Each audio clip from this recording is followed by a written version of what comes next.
Very much. Andrew Rosindell. Thank you, Mr Deputy Speaker. It's a pleasure to follow the Honourable Lady for Rotherham.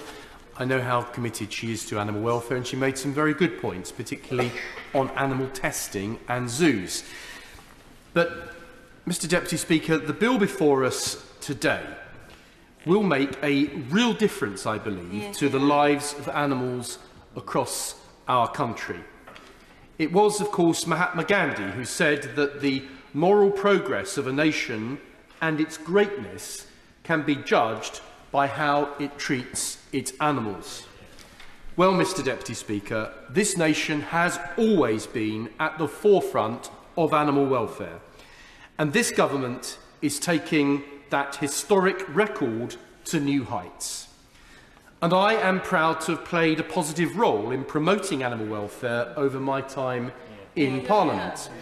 Having served as Shadow Minister for Animal Welfare in opposition, and on Friday I have my own animal welfare bill, the Penalties Animals Notices Bill, coming to Parliament.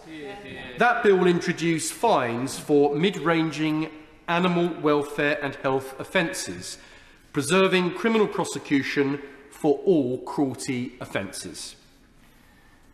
But, Mr Deputy Speaker, my work as a campaigner in the area of animal welfare could never have been achieved without the support of an even more formidable campaigner for animal welfare, a man who should have been here today, but who tragically is not.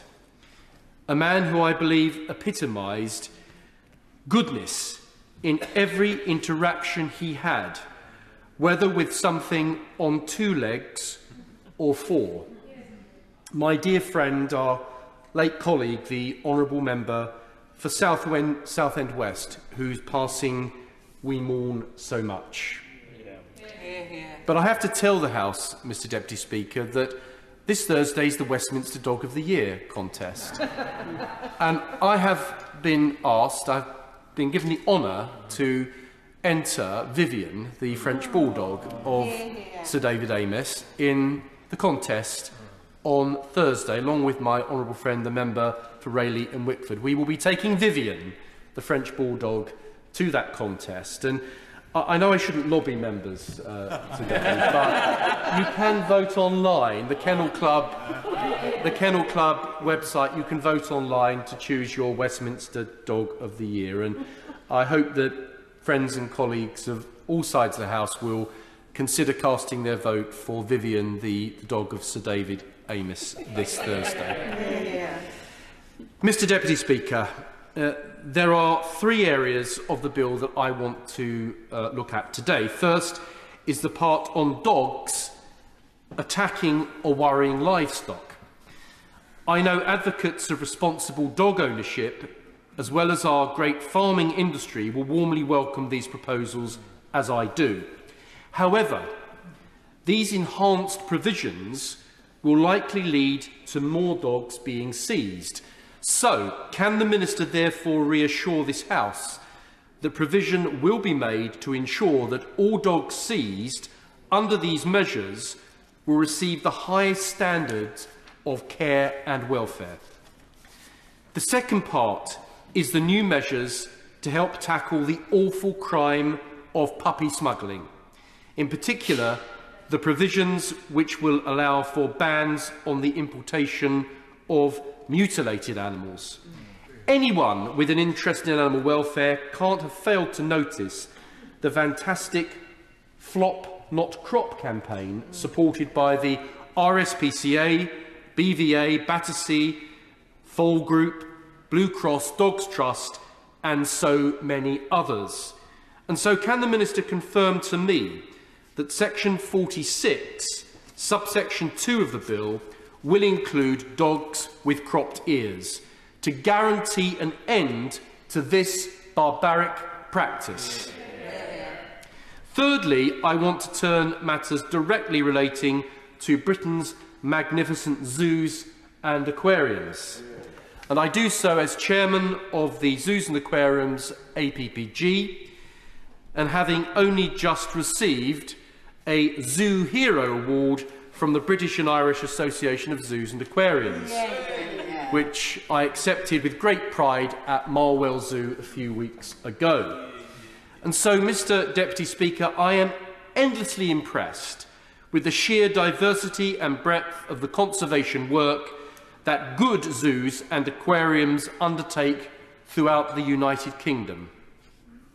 Probably the first thing we must think of in terms of zoos conservation is their notable work around animal reintroductions. That critical work to bolster fragile wild populations, and indeed I have seen just recently how Marwell Zoo have successfully reintroduced desert antelopes into North Africa.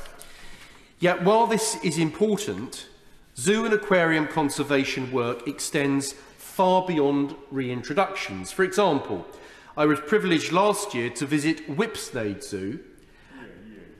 My honourable friend knows only too well, and to see for myself how a mammoth bank of 30,000 thermal images taken of UK zoo elephants is directly contributing to conserving their wild counterparts. This groundbreaking work, completely dependent on zoo-based research, has led to an affordable technology solution to reduce human-elephant conflicts in a range of countries.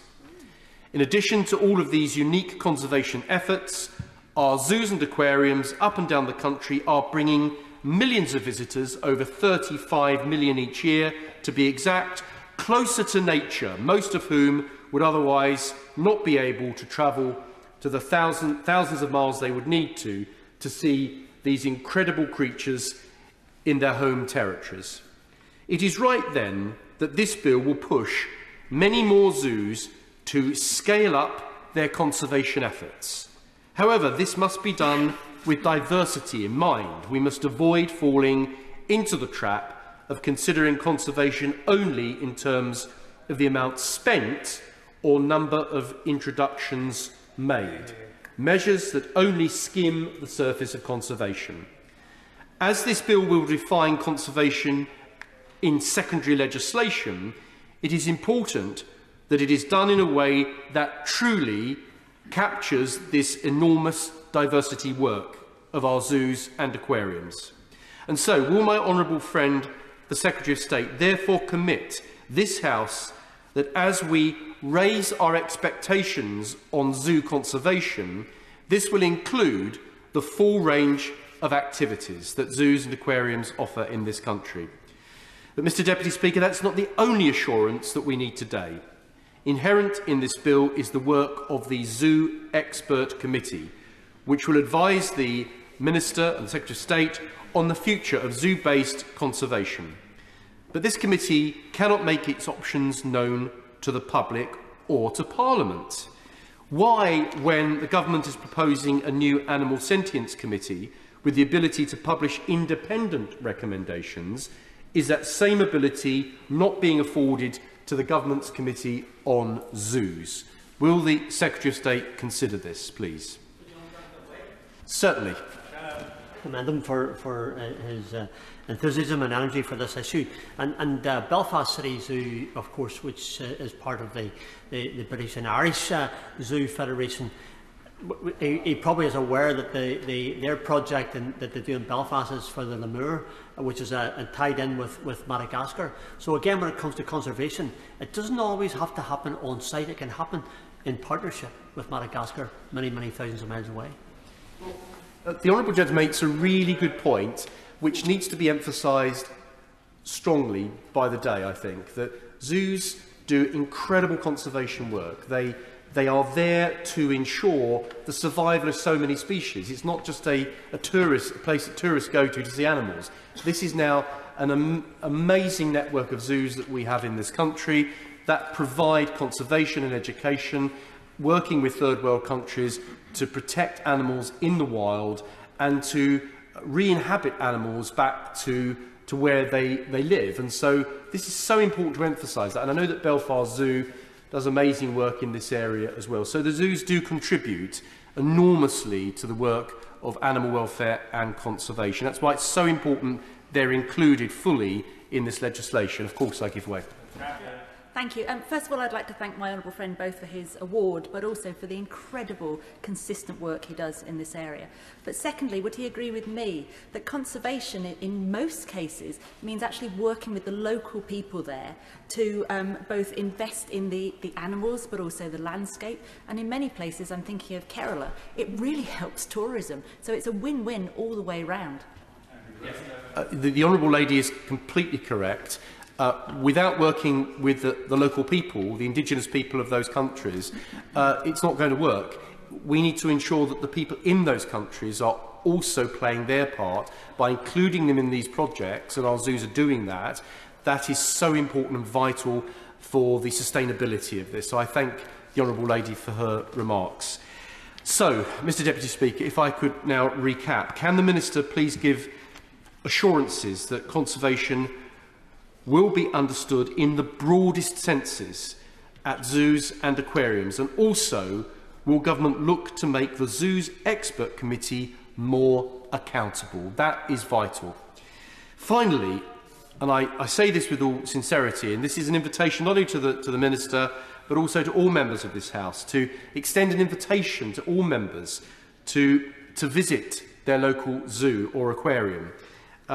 We have the most incredible zoos across the United Kingdom, and only by seeing for themselves can members see the brilliant work that they do to protect the animal kingdom with whom we share this planet. So, Mr Deputy Speaker, as our dear friend David Amis said in June about the Kept Animals Bill, I hope the House will come together, support the bill and get it quickly onto the statute book. I could think of no better tribute to him and to the animals across the United Kingdom which he so adored.